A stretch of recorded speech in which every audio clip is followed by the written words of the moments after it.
आप सारे साधकों को हमारा प्रणाम।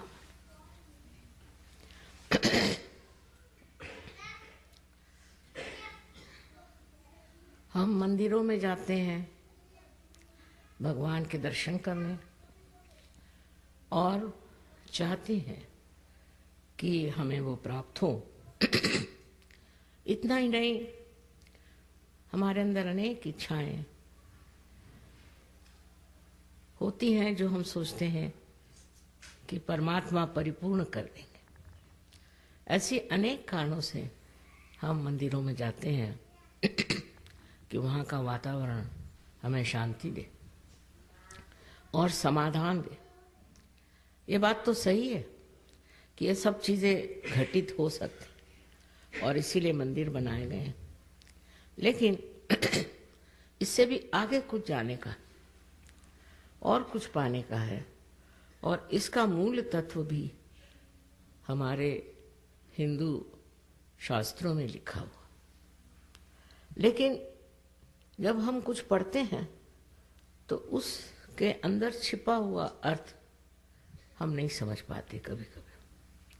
अभी आज अच्छा है कि कृष्ण के मंदिर में ही आपने मुझे बुलाया, क्योंकि कृष्ण भी बड़ा महत्वपूर्ण स्थान।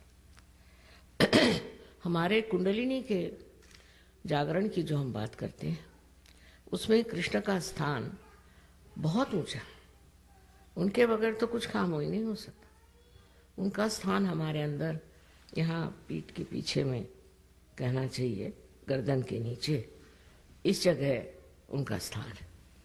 अब ये बात है या नहीं, ये हम जो बात करें सच है या नहीं, इसकी भी आपको प्रचिति होनी चाहिए।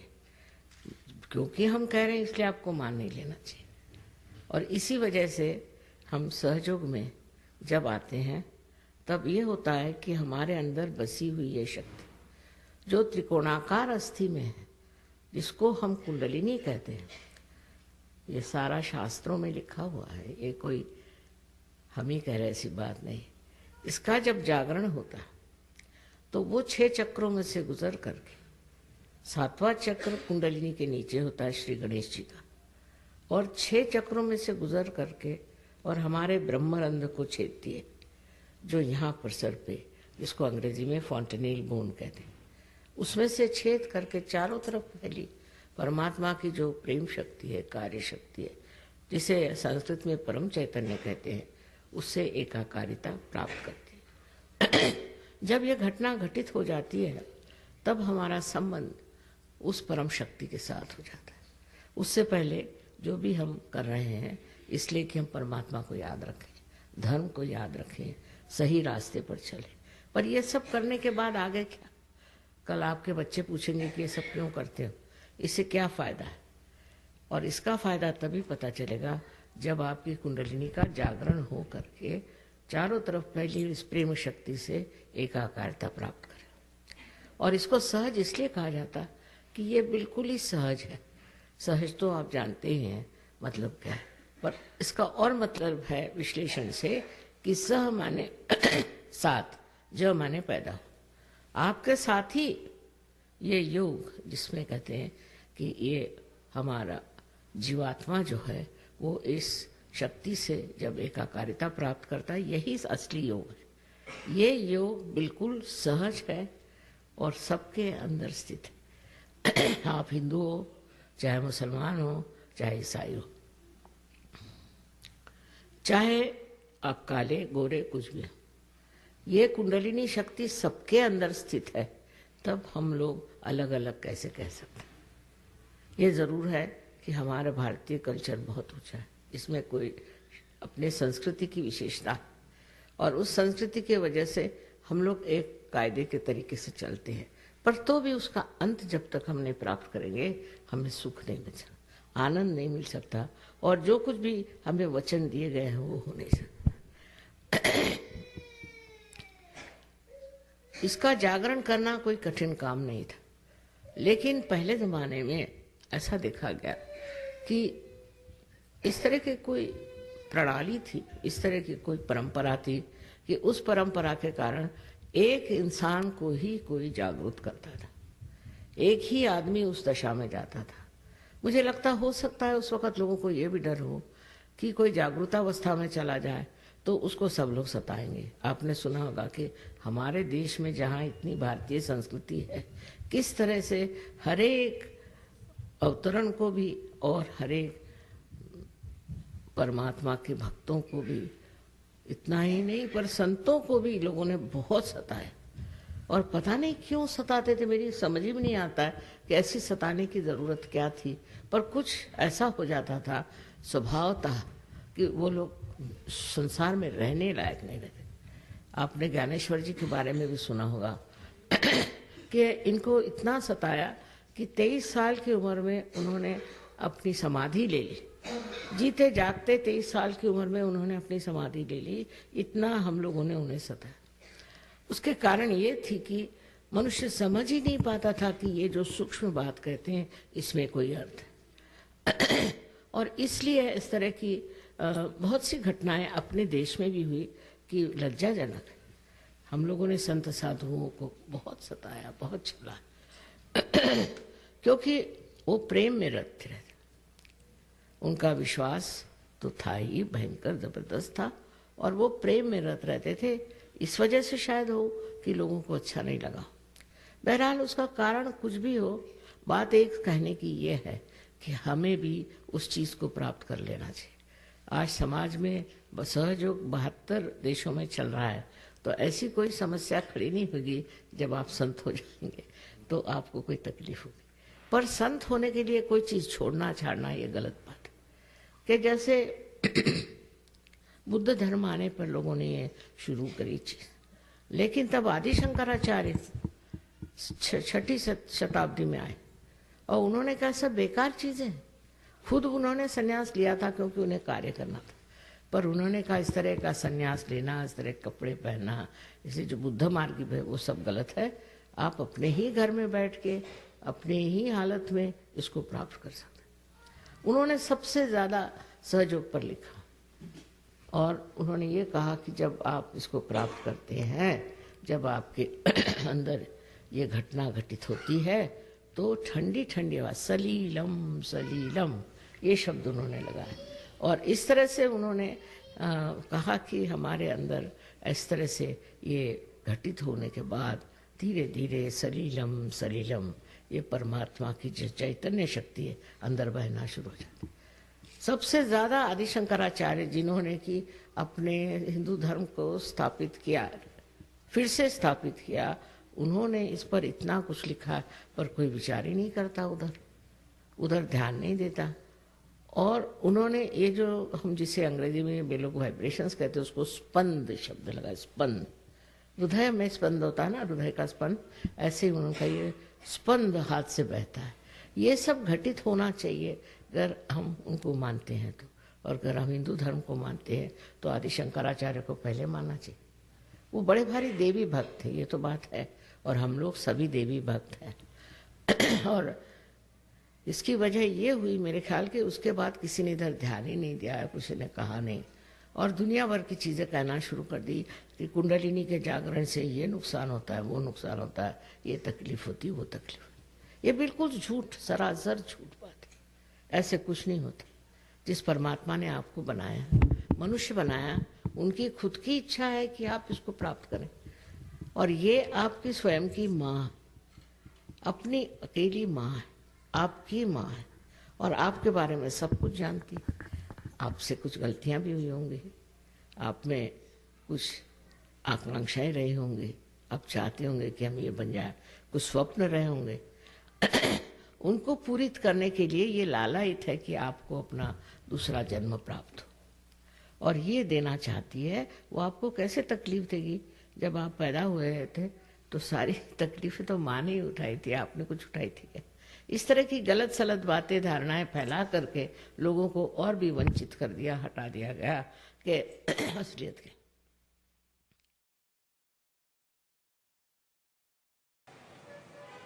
अब ये आपको दिखा देंगे और हम भी आपको बता रहे हैं कि अपना लेफ्ट हैंड जो है, लेफ्ट हैंड, उसको हमारी ओर करें। अब लेफ्ट हैंड में लेफ्ट साइड में।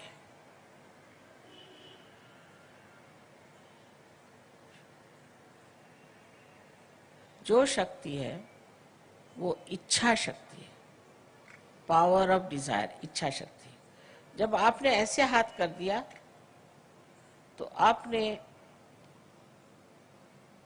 ये कह दिया है कि हमें इच्छा है कि माँ हमें आत्म साक्षात्कार मिले। इसको पूरी समय ऐसा रखें। और राइट हैंड जो है ये क्रिया शक्ति है, इसी से हम अपने चक्रों को ठीक करेंगे। तो सबसे पहले राइट हैंड हम अपने हृदय पे रखेंगे। मैंने आपसे बताया हृदय में आत्मा का प्रतिबिंब है। उसके बाद हम अपना हाथ पेट के ऊपरी हिस्से में रखेंगे। सब काम हम लेफ्ट साइड में कर रहे हैं।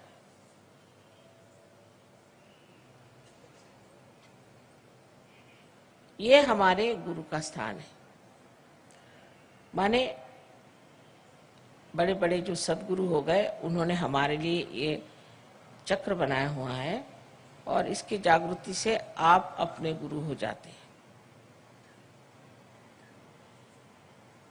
फिर अपना हाथ पेट के निचले हिस्से में रखें, लेफ्ट हैंड साइड में।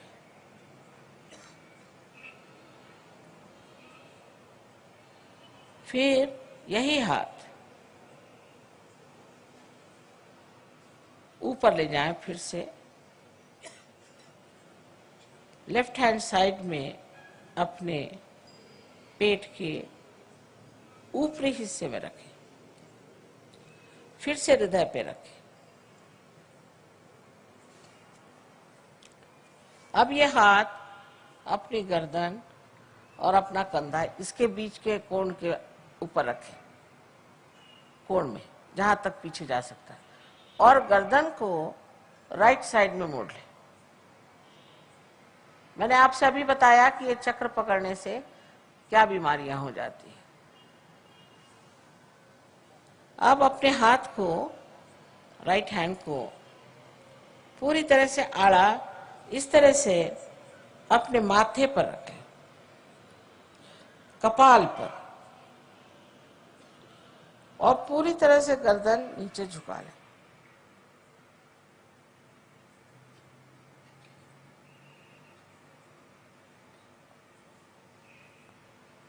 ये चक्र हमें सबको एक साथ माफ करने के लिए।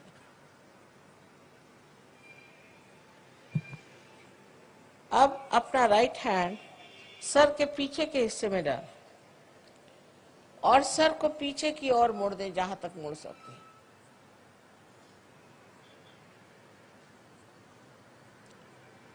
इस जगह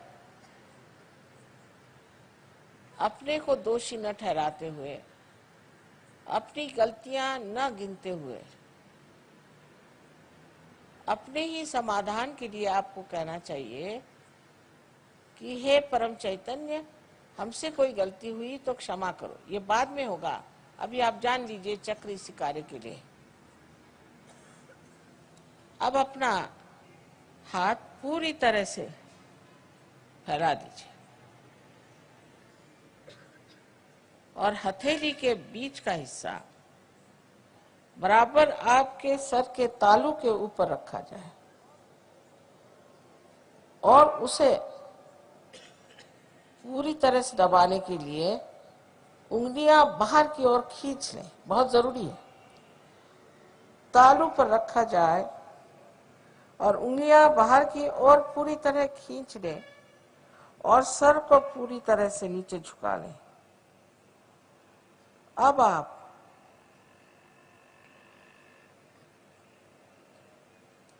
अपने हाथ को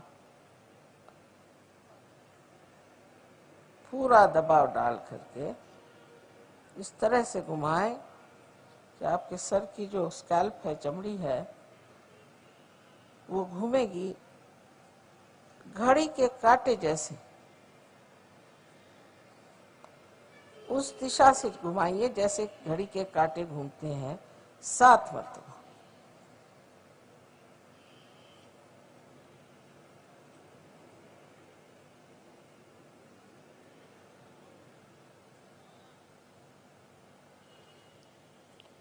हो गया।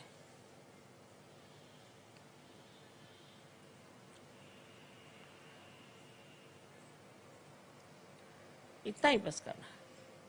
अब आपके पास चश्मा हो तो निकाल लीजिए, क्योंकि अब आंखें बंद करनी है। और पेट पे अगर कुछ चीज तंग हो या गर्दन में तो उसे भी जरा कम कर लें। और सब लोग इसे करें पूरी तरह से।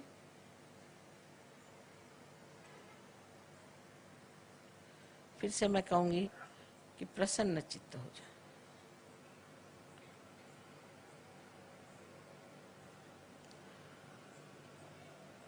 अब आप आंखें बंद कर लें, कोई भी आंख न खोलें, आंख बंद कर लें और अपना हाथ हृदय पे रखें। अब एक प्रश्न आप अपने मन में मेरे लिए पूछें। मुझे आप श्री माता जी कहें या चाहे माँ कहें, आप प्रश्न पूछिए, माँ क्या मैं आत्मा हूं? 3 बार प्रश्न पूछे।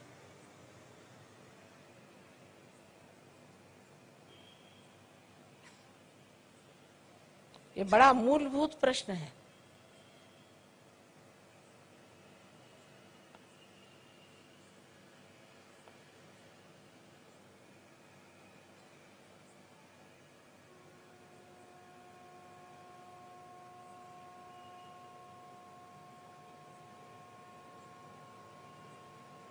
अब आप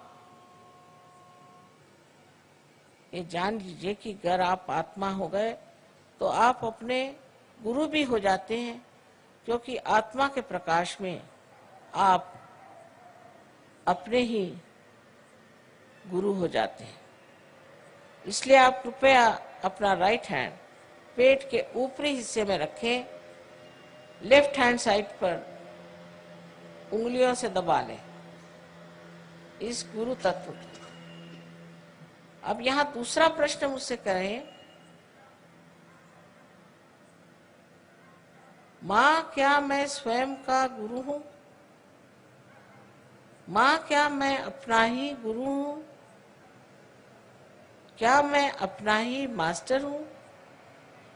ये सवाल आप मुझसे 3 बार पूछिए अपने मन में।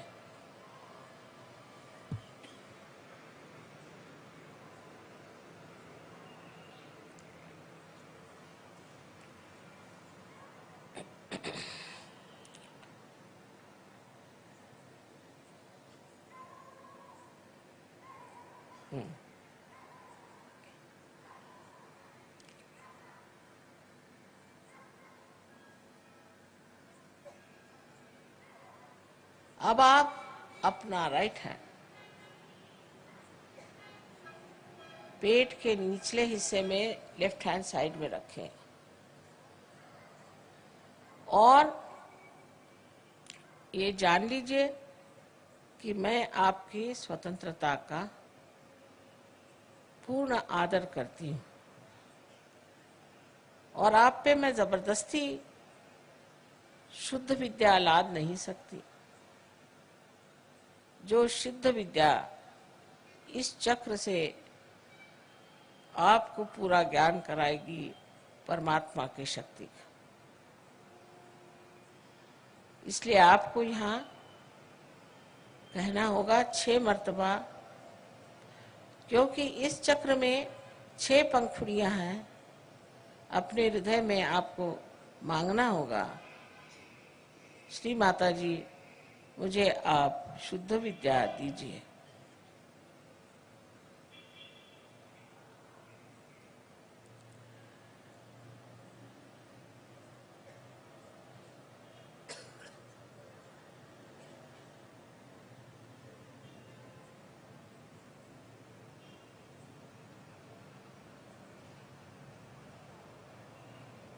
अब आप अपना हाथ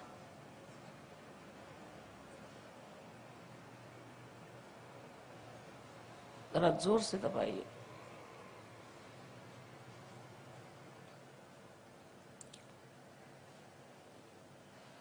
जैसे ही आप शुद्ध विद्या मांगते हैं वैसे ही कुंडलिनी का जागरण शुरू हो गया, लेकिन उसके लिए ऊपर के जो चक्र हैं उन्हें हमें खोल देना होगा। आप अपना राइट हैंड आप उठा करके पेट के ऊपरी हिस्से में लेफ्ट साइड में रखें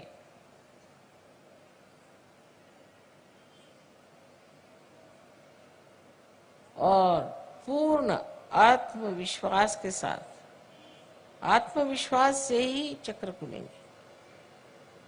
पूर्ण आत्मविश्वास के साथ आप कहें, श्री माता जी मैं स्वयं का गुरु हूं। पूर्ण आत्मविश्वास के साथ कहिए।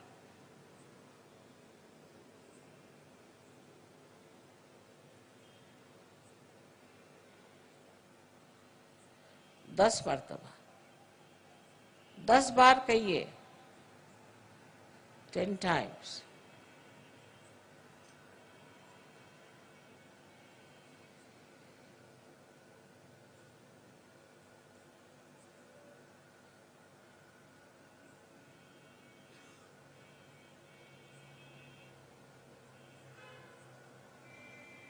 आपसे मैंने पहले ही बताया कि आप आत्मा हैं।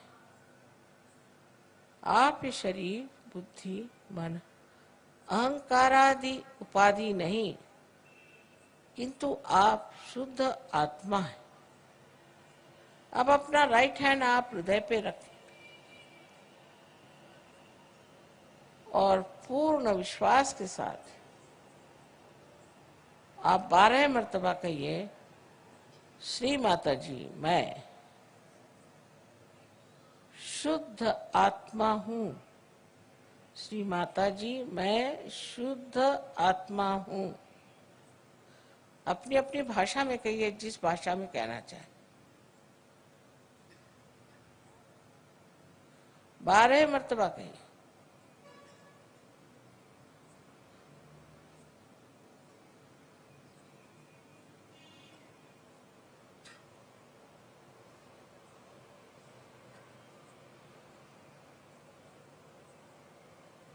अब एक बात फिर से कहूंगी कि आप दोषी नहीं हैं, आप पापी नहीं हैं। आप अपने को न्यूनता में न उतारें। आप मानव हैं और गौरवशाली हैं।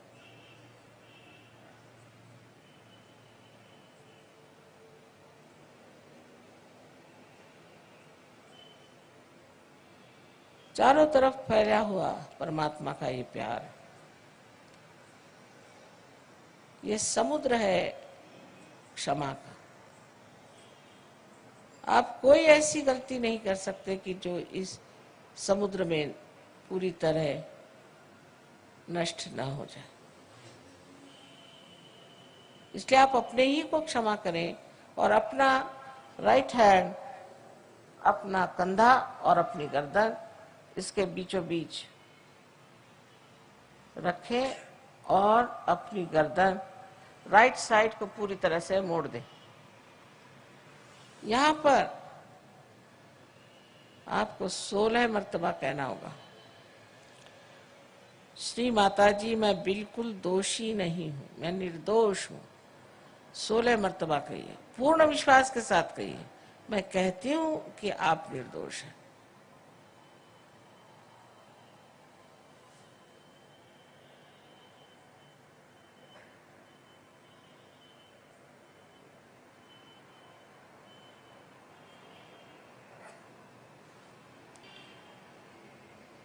फिर से यही कहना है कि आप किसी को क्षमा करें या न करें, आप कुछ नहीं करते, पर अगर आप क्षमा नहीं करते हैं तो आप गलत हाथों में खेलते हैं।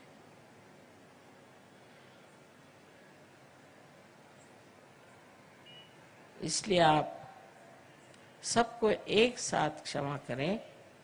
अपना हाथ, राइट हैंड, अपने माथे पर, अपने कपाल पर आड़ा रखें, दबाएं दोनों साइड में, नीचे गर्दन झुका लें और यहाँ पर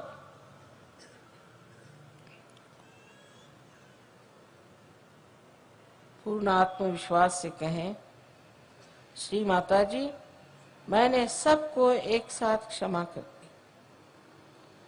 मैंने सबको एक साथ क्षमा कर दिया है।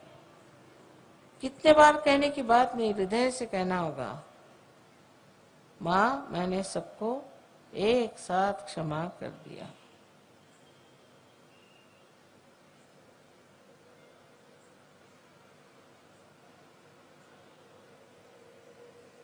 अब राइट हैंड को पीछे ले और अपने सर पीछे की ओर झुका ले। इस जगह अपने समाधान के लिए, अपनी गलतियां न गिनते हुए, अपने को दोषी न ठहराते हुए, अपने ही समाधान के लिए आपको कहना होगा हृदय के साथ, हे परम चैतन्य, हमारे हाथ से अगर कोई गलती हुई हो, जाने अनजाने, तो कृपया माफ कर दीजिए। ये भी हृदय से कहें, कितने बार कहने की बात नहीं।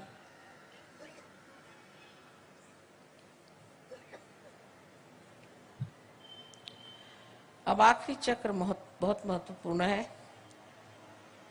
लेफ्ट हैंड हमारे और रखें, दोनों पैर अलग रखें, जो नीचे बैठे हैं वो आराम से बैठे रहें।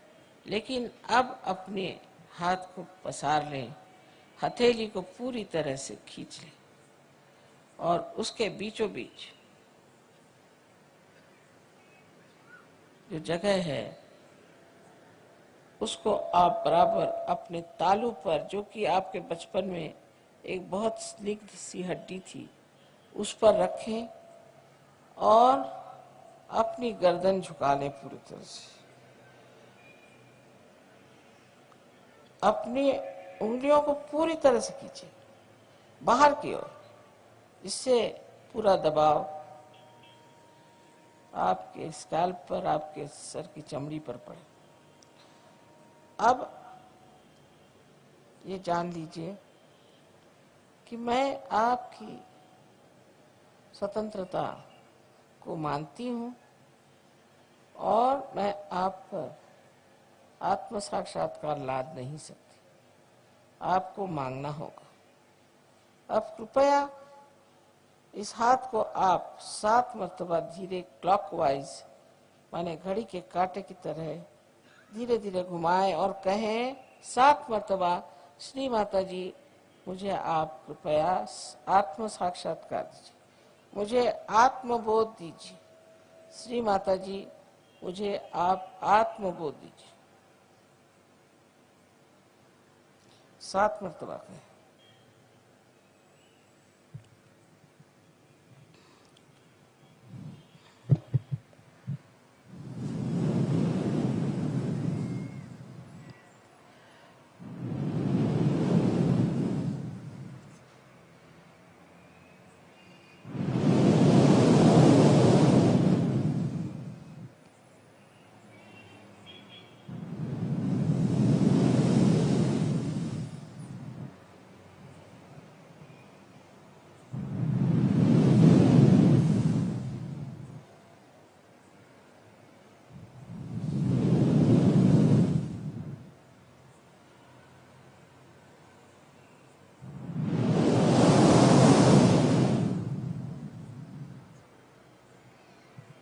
अब धीरे धीरे अपनी आंखें खोलें।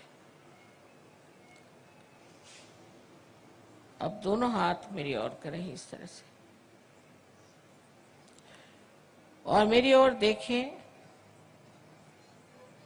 और निर्विचार हो जाइए, विचार मत करें।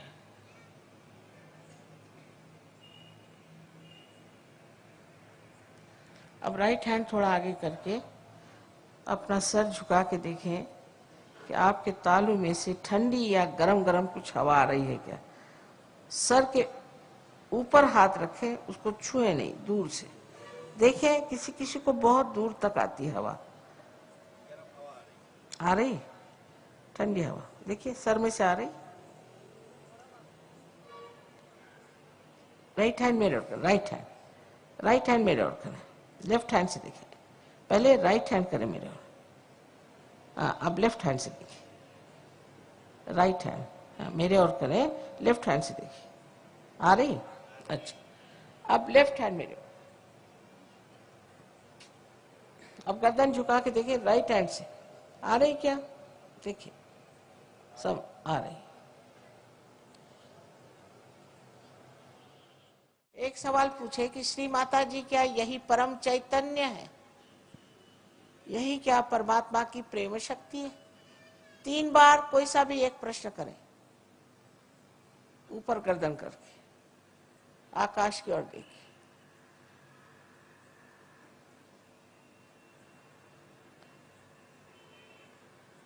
नीचे ले लीजिए हाथ,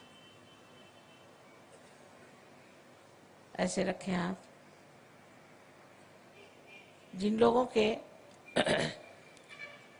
तालू से या हाथ में, उंगलियों में ठंडी या गर्म हवा आ रही हो, वो सब लोग हाथ ऊपर करें। पूरा हैदराबाद ही पार हो गया। सबको आपको नमस्कार, सब संतों को नमस्कार, अनंत आशीर्वाद। मेरे और ठंडी हवा आ रही, देखो बिल्कुल एक पत्ता नहीं हिल रहा है, लेकिन ठंडी हवा आ रही तुम लोगों से। बड़े संत साधु बैठे हैं हैदराबाद में। अनंत आशीर्वाद है सबको, अनंत आशीर्वाद है। कल सब लोग आए और सब अपने रिश्तेदारों को बुलाए, इससे बढ़ के और कोई चीज देने की नहीं दुनिया में।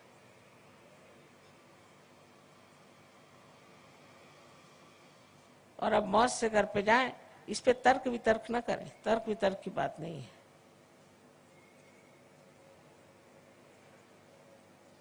मन से परे, बुद्धि से परे। जैसे ही आप इस पे शंका कुशंका करेंगे, आपके हाथ के छूट जाएंगे। निर्विचार में। सबको मेरा अनंत आशीर्वाद।